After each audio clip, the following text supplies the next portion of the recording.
নমস্কার। প্রথম সকাল থেকে আমি দীপঙ্কর ঘোষ সকল দর্শক বন্ধুকে স্বাগত। ইন্ডিয়া জোট আপনারা প্রত্যেকেই অবগত আছেন। প্রায় 28টি দল মিলে একটি জোট তৈরি করেছে, ইন্ডিয়া জোট। সেই জোট লড়াই করবে ভারতীয় জনতা পার্টি তথা নরেন্দ্র মোদী সরকারের বিরুদ্ধে। কিন্তু প্রশ্ন হলো, এই ইন্ডিয়া জোটের উদ্দেশ্য কি এবং এই জোটের ভবিষ্যৎ কি হতে চলেছে? এই জোটের উদ্দেশ্য খুব পরিষ্কার। আপনারা জানেন এই জোটে কারা কারা আছে এবং তারা তাদের নীতি নৈতিকতা বিসর্জন দিয়ে সব চোর এক জায়গায় হয়েছে।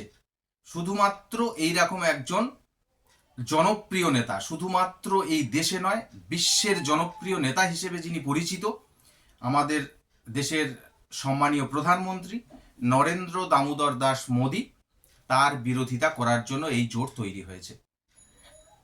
এই জোটে আমরা দেখেছি পশুদের খাদ্য চুরি করে খেয়েছে, মানুষের খাদ্য চুরি করে খেয়েছে, এইরকম বহু রকমের চোর।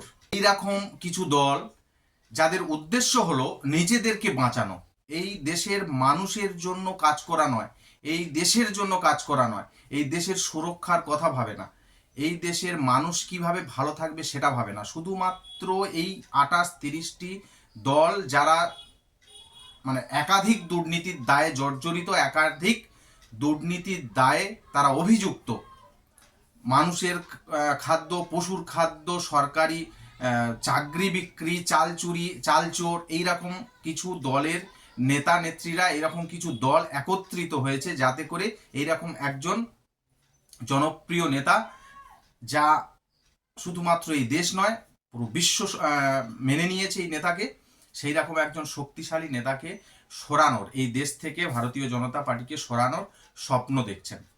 কিন্তু সেটা কখনোই বাস্তবে সম্ভব নয়। আর এই জোটের ভবিষ্যৎ এটা পরিষ্কার। আস্তে আস্তে আপনারা দেখছেন টিভির সংবাদ মাধ্যমের মধ্য দিয়ে যে কি হতে চলেছে। কারণ এটা খুব স্বাভাবিক, ক্ষমতার দখলের জন্য যারা লড়াই করে তাদের মধ্যে গন্ডগোল বা ঝামেলা সব সময় বেশি হয়ে থাকে।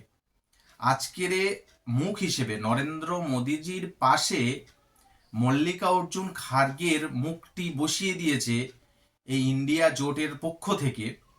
এই রাজ্যের মানুষ বা এই দেশের মানুষ এই মল্লিকা অর্জুনের নামটা যখনই প্রকাশ হয়েছে তখন থেকেই তার হাসাহাসি শুরু করে দিয়েছে যে হয়তো এই দেশের কোনো প্রান্তে মোদিজিকে হয়তো প্রচারে যেতে হবে না, তিনি এমনিতেই আবার প্রধানমন্ত্রী হবেন, আবার এই ভারতীয় জনতা পার্টি সরকার গড়বেন।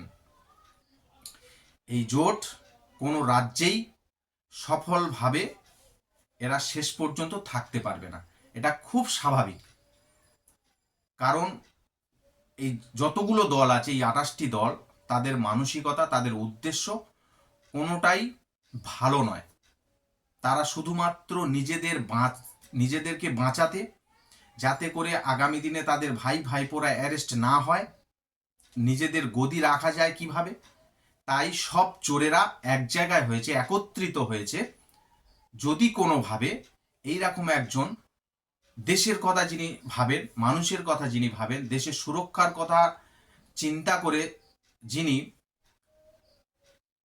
বেশিরভাগ সময়টা কাটিয়ে দেন, এইরকম একজন বিশ্ববরেণ্য নেতা, আমাদের সৌভাগ্য যে আমরা এইরকম একজন প্রধানমন্ত্রীকে পেয়েছি, এইরকম একজন মানুষকে বা এইরকম একজন নেতাকে সরানোর জন্য এরা উঠে পড়ে লেগেছে। কিন্তু সেটা কখনোই সম্ভব নয়। 2024 আবার লালকেল্লা থেকে জাতির উদ্দেশ্যে ভাষণ দেবেন বিশ্ববরেণ্য নেতা, আমাদের দেশের প্রধানমন্ত্রী নরেন্দ্র দামোদর দাস মোদী।